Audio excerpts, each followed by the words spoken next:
Hello, everybody, and welcome to our coffee break today. We're super excited. I'm Uzair Dada. I'm the founder and CEO of Iron Horse.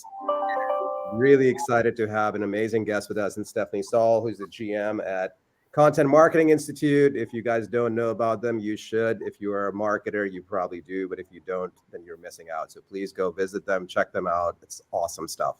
It's going to be a really fun conversation. We want to sort of talk about all good things that are happening. We want to talk about sort of how to humanize what we do and kind of layer in kind of what we are doing on the ABM side. And today, Stephanie and I are going to go back and forth. But before we start, we sort of wanted to share some interesting tidbit about each other. So I asked Stephanie sort of what she knows, and I think one of the cool facts that I got from her was that she's been at CMI or Informa Tech for 30 years. That's incredible.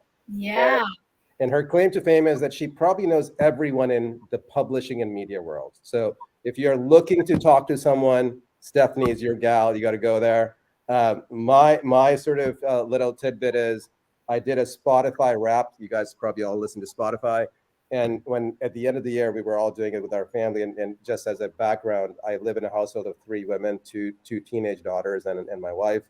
And so when I looked at my playlist, the 2 things that were on my top of my playlist was Harry Styles and Silk Sonic. So you can see I'm very current with what's happening with my kids. So anyway, that's my little interesting fact about me. I'm impressed, Uzair. I'm impressed. I think Harry Styles is at the top of mine too for the rap. Love Harry Styles. So we can, so hopefully we'll get to go see him at some point. But yeah, it's pretty awesome. So I wanted to sort of start by sort of just some interesting observations. I was doing some thinking before this event and kind of came across some interesting facts. One was McKinsey did a recent B2B sales study. It was published in December 2021.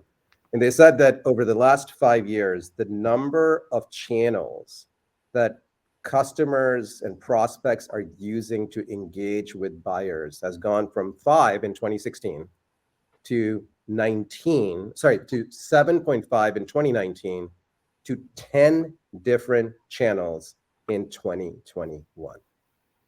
Incredible. Absolutely incredible. Second, Forrester B2B buyer study in 2021 said the number of touch points since COVID increased from 17 before COVID, this is March of 2019, to 27 in 2021. I mean, those are absolutely crazy. We all talk about it, but the factual numbers are just insane. So in this world where we are doing account-based marketing, in this world where people are doing all things digital, what are you seeing? Let's start by sort of high level. How are you seeing content marketing trends evolve to support the changing dynamic of the buyer? First of all, I am really surprised by those numbers. I mean, I guess I shouldn't be, but I am sort of surprised. That's a lot of channels. And of course, what that says to me is, do you know what channels are most important to your existing audience and your prospects? Do you know? I mean, do you really know which channels are most important? And from a content marketer standpoint, that's so critical, even without knowing these numbers. But that's so critical because when you are setting a strategy, you can't just say, oh yeah, we're going to be everywhere. We're going to be on every social channel. Let's get on TikTok now. What's the thing called Clubhouse? Whatever happened to that? Like all of these new things that are coming out. You can't just say, oh, we're going to do all of that. We're going to do a newsletter. We're going to do a blog on our website. We've got all our videos on a YouTube channel. You have to be strategic about it. And so I think when I hear numbers like that, it makes that even more critical. You have to choose the places that meet your audience where they want you to meet them. Where are they? And you've got to be on top of that at all times. And our latest research, we do an annual budgets and benchmark study each year. And not that there's anything good to say about a pandemic, but in terms of sort of awakening, we sort of say awakening the sleeping giant that is content marketing. A lot of companies realized over the past couple of years just how powerful content can be and just how powerful humanizing their brand through content can be and how critical that is. And Uh-huh. so, we're really impressed with the growth that's expected in 2022 in content marketing, both B2B and B2C, and around things like building community and the types of formats that are being used that again humanize Uh-huh. what we do Uh-huh. when we try to build up our sales prospects. So if you think about kind of, humanizing, and you sort of like, I think that's a good conversation, with the advent of ABM, with the advent of number of touches increasing, we as marketers feel compelled to do more. We as marketers compelled to send a lot more touches. We often do those touches independent of our sales colleagues. A good example I'd seen of, I started a marketing process, went to a developer website, signed up for something, and then probably had maybe 10 or 12 touches within a week's period. It was insane. But at the same time, I had 6 or 8 sales touches going on at the same time. So marketing was not informing sales, and it was just a lot of information. There were things that were involved, like information that I'd asked for, but then there was so much information that I didn't request and was not relevant to me. So in this new world of humanized, and from a content perspective, both content you should be sharing, but also how you talk to someone. What are you seeing? What are sort of trends you're seeing, or what are you advising your customers? Yeah, I mean, I don't think this will surprise you, but when we look at what is the anticipated biggest investment this year among B2B marketers, it's video. Mhm. And it's because, I mean, can you imagine, Uzair, if we were having this conversation audio only, and we couldn't see each other, the audience couldn't see us. I mean, I know some podcasting is like that, right? But if we're having this conversation in this channel, you know it's great to see each other. Yeah, It's great to have a conversation yeah, over coffee, yeah. and it's great, to have the audience here with us. And so um, that doesn't surprise me that video is up there. Also in the top 5, though, of where B2B marketers are making investments is in social media management and community building. Mhm. For all the reasons that I think we've experienced in our personal lives Mhm. over the past few years, people they sort of crave the idea of being around like-minded people. And so, I mean, there's a community group for almost anything you can imagine, whether it's on Facebook or Slack or wherever. So I think if we look at how our personal lives have changed since we've kind of been stuck at home a lot, Mhm. I think as businesses, we need to be thinking in those same terms. And a lot of brands are, and that's great. That's fantastic. It's all part of humanizing what we do. I think community is such an interesting space that everyone talks about, but people are afraid of. It's sort of, I've heard companies and brands say, I'm afraid because I don't want my brand to be called ugly in that environment. I don't want to have that conversation. And so, but it's also a conversation that is a really amazing place to learn. And one of the things that I'm seeing, that especially when you're thinking about technology marketing or anything, that even specific in ABM, the power of peer generated content and user generated content is amazing. It's sort of moving away from chest beating to really helping and evangelizing and educating, and if you do it right, advocating, because your users and you become your fans and enthusiasts and then become your advocates. So have you seen anything interesting from a UGC perspective or community-based content perspective that stands out? Well, I agree with you 100%. It is extremely powerful content. And, I would urge brands not to be afraid, right? Not to be afraid of the negative that could seep into a community. But people generally, they like to be part of something that they're interested in. They like to be part of something with their peers. They like to share ideas. And if you are giving them great content and a great reason and a great community, a great reason to be there, they're going to advocate for you. I've seen cases, where, you in a group, in a community group, somebody says something that's negative, before the company PR team can get together and say, oh my gosh, how do we respond to this? What do we do? The community's already taken care of it. Mm-hmm. So if you can lean on your community to do that for you and say, well, no, you're misinformed about that, or we don't agree with that, or whatever, that's the best thing that could possibly happen. So yeah, some of the stuff we've done that's been kind of cool has been like sort of helping people use community to build user stories. Like we did something for a customer where we actually filmed. It was in the gaming space. And they were a game developer, but they were a musician. So we actually filmed this story. They used to work in a record store. So we filmed their story inside a record store. It's very authentic, and developers loved it because you were sort of again humanizing who they are. They're a developer by day, but they're a musician by the evening or as a hobbyist. So to me, sort of bridging that gap and making it more authentic, it becomes so cool. So yeah, those I are love that. awesome trends. I love that. Our head of strategy, Robert Rose, he often talks about there's the brand story, Yeah. right? What's your brand about? What's the history? And then there's the brands apostrophe s stories. Yeah.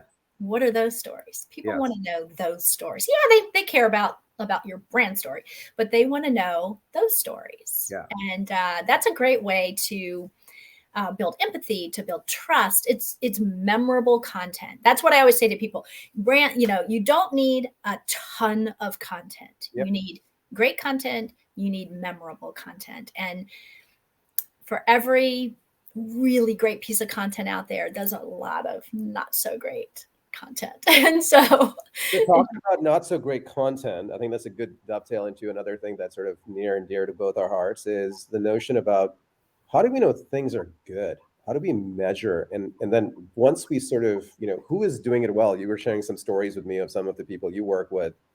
Kind of what are you seeing from a analytics perspective and utilizing that to sort of inform what we do and how we do it? Yeah, that's a great question. And analytics, you said analytics. If there was, something that this audience is going to take away, you got to be measuring this. Yeah. You got to be measuring this in meaningful ways. I think back to one of my favorite stories is a case study that we did on the Cleveland Clinic. If you're familiar with, everybody knows the Cleveland Clinic, right?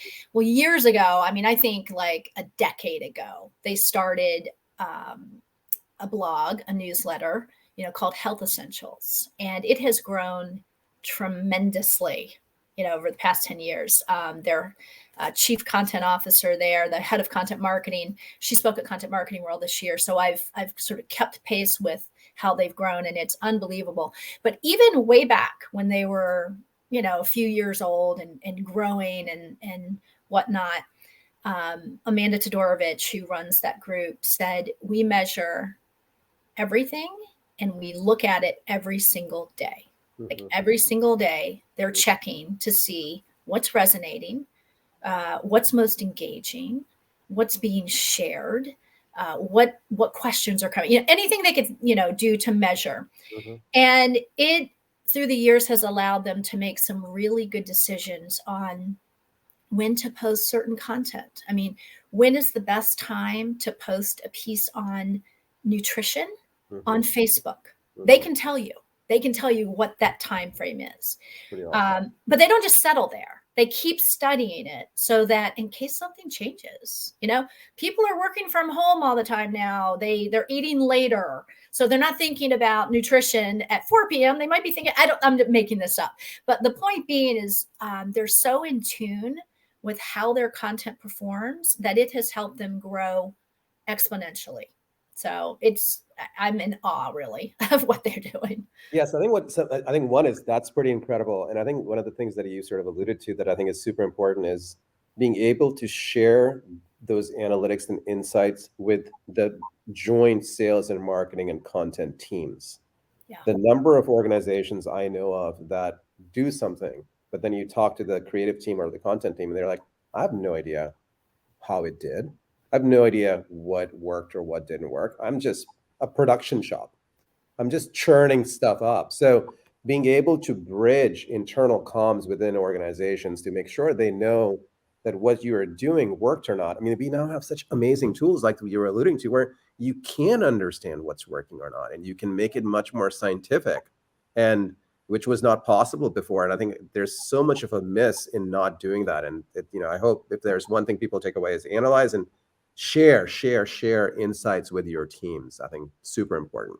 Absolutely. And that sort of, collaboration, communication you're talking about is so critical for sales and marketing. This is not a marketing issue, right? Yeah. This is a sales and marketing issue. This is something that they have to be working together on. I mean, I know, sales marketing alignment's been talked about for years, but I mean, this is critical. This is critical. So talking about content and talking about sales, since the journey is one journey informs the other and one part informs the other from marketing to sales, what are you seeing in terms of, we've sort of invented, there's a new breed of tools in your sales lofts and outreaches of the world that allow for sales automation. So now instead of marketing automation, you also have sales automation. So it's sequences. And you have the advent of chatbots and email bots that are being there so that salespeople don't have to do the simple grunt work of reaching out and researching kind of who they're talking to. So it's automated for them. How is that changing? Is that good? Is that bad? Kind of, what does that mean? Yeah, that's a really good question. I mean, I'm a big fan of automation. Sure, anything that can make our lives easier, but we can't forget the importance of the humans behind it, right? Chatbots are great if they can answer your question.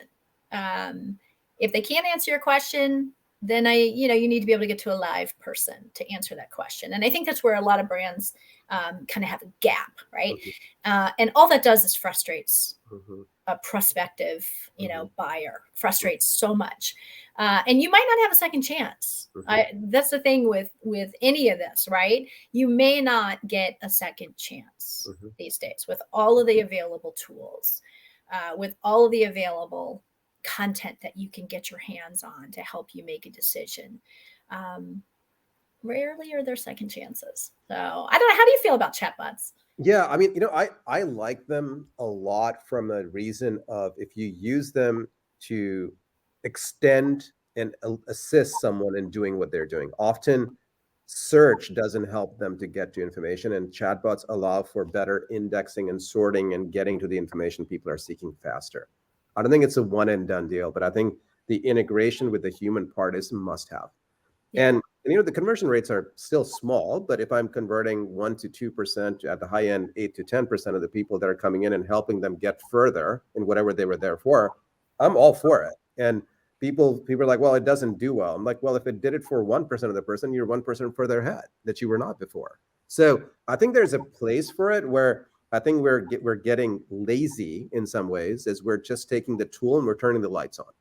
Yeah. Well, just like we were saying, that you have to kind of constantly look at the analytics around the content that you're putting out there. Same thing with this. I mean, you have to constantly look at it, evaluate it, improve it, that sort of thing. Otherwise, you're automating frustration. Nobody wants that. Factory settings are just factory settings. You need to do something with it. Yeah. Yes. Exactly. I think that's a super important one. And I think the other place, and it's sort of a good kind of bridge to sort of ABM and bringing it all together, is to me, what is amazing now is the advent of amazing intent data, right? As a content marketer, as a content creator, I think it's gold mine between what you have as a Cleveland Clinic example of what's working where for whom. But you now also have what are people searching for based on platforms like Sixth Sense and Terminus and demand bases of the world. You have amazing data of who is looking at your company products and your competitors' products from Trust Radius and Capterra and G2s of the world. Yeah. You have all the social insights and community insights. So when I think of those 10 channel number that we said, it's not hard to get to 10 if you start just thinking about where you go look at stuff when you and I are looking at stuff, right? It's not true. hard.